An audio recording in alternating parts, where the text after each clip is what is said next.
Now, in this part of our service, we do what is called Missio Voice. And we use that normally to highlight stories or things that are going on in the community, but every couple of months, at least once a quarter, we like to use this space to provide a financial update. And I want to say right at the beginning, it is important for us to say, doing a financial update is not about trying to manipulate people into giving. In fact, we want it to be the opposite. We are a nonprofit, and you give money to us, and we want to be financial stewards of that resource that you give us, be honest about that, be transparent about what's going on, and so you know what's happening in the community. And normally, Randall, our elder, does this spot. He can't be here, though, because they just had a baby, so then the responsibility fell to me, so you get a less smart version of the financial update, because Randall actually knows what he's talking about. But let's do it. So there's a few graphs that we'll throw up on the screen here so you can see what's happening. And first and foremost, as we look at our financial update from the last couple of months, kind of like all throughout COVID, I just want to say thank you for being so consistent. As we looked at projecting what the reality of life was going to be like in the middle of COVID, we just had no idea how to think about it. Nobody really knew how to think about it, but we built models. Well, Randall built models that predicted 75% loss or 25% loss. And then what ended up happening was things were really consistent and really stable and steady all throughout January, February, March, April, May, and stayed consistent.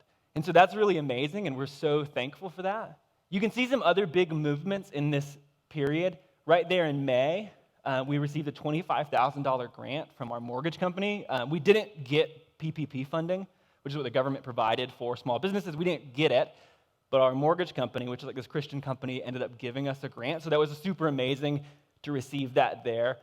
And so you can see, summer was really great, really consistent. And then as we moved into late summer, early fall, you can start to see that the margin between giving and expenses, though expenses don't go up, the margin begins to get a little bit smaller and giving goes down. Now, I don't exactly know why that is. My guess, in case you're interested, is that people started taking vacations like you would normally do during the summer. We started taking vacations during the fall. At least that's what I did. I was gone. Heather was gone for a bit. We took 2 Sabbath Sundays where we just didn't do church together. And so we began to rest and enter into seasons of rest and try to catch up on the rest that we would normally do during summer, we did during the fall.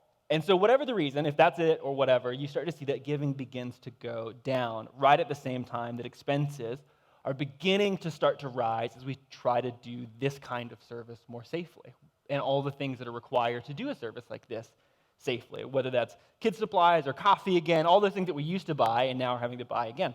So you can kind of see that beginning to take place.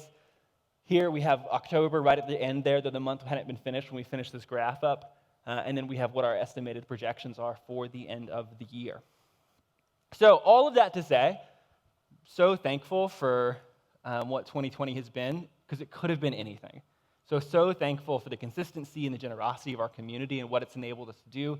During this season, we launched a benevolence fund, which is the first time that we've had one of those, and already we've used it to pay rent and to take care of basic needs in the community, so that's kind of amazing. We've still done Change for a Dollar, which has raised money for different needs in the community. So overall, Missio has been so generous and really amazing in this season. So most importantly, thank you for that.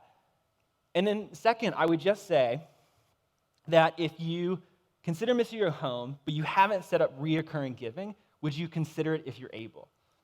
It's hard to describe how much of a blessing it is when people set up reoccurring giving to be consistent online. It just makes things so much easier to understand. So if you haven't set up reoccurring giving and you're willing to, that would be amazing.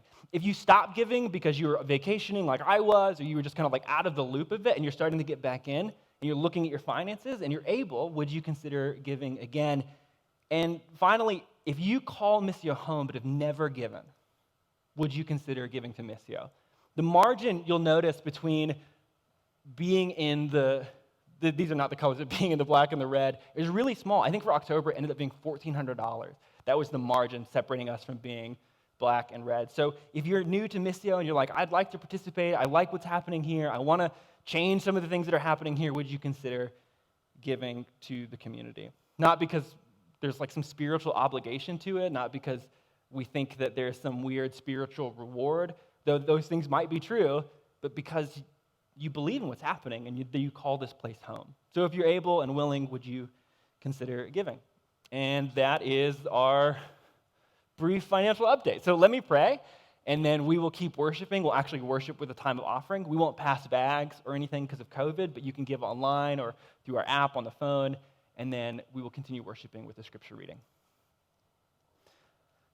God, thank you that you have been so generous to us this season.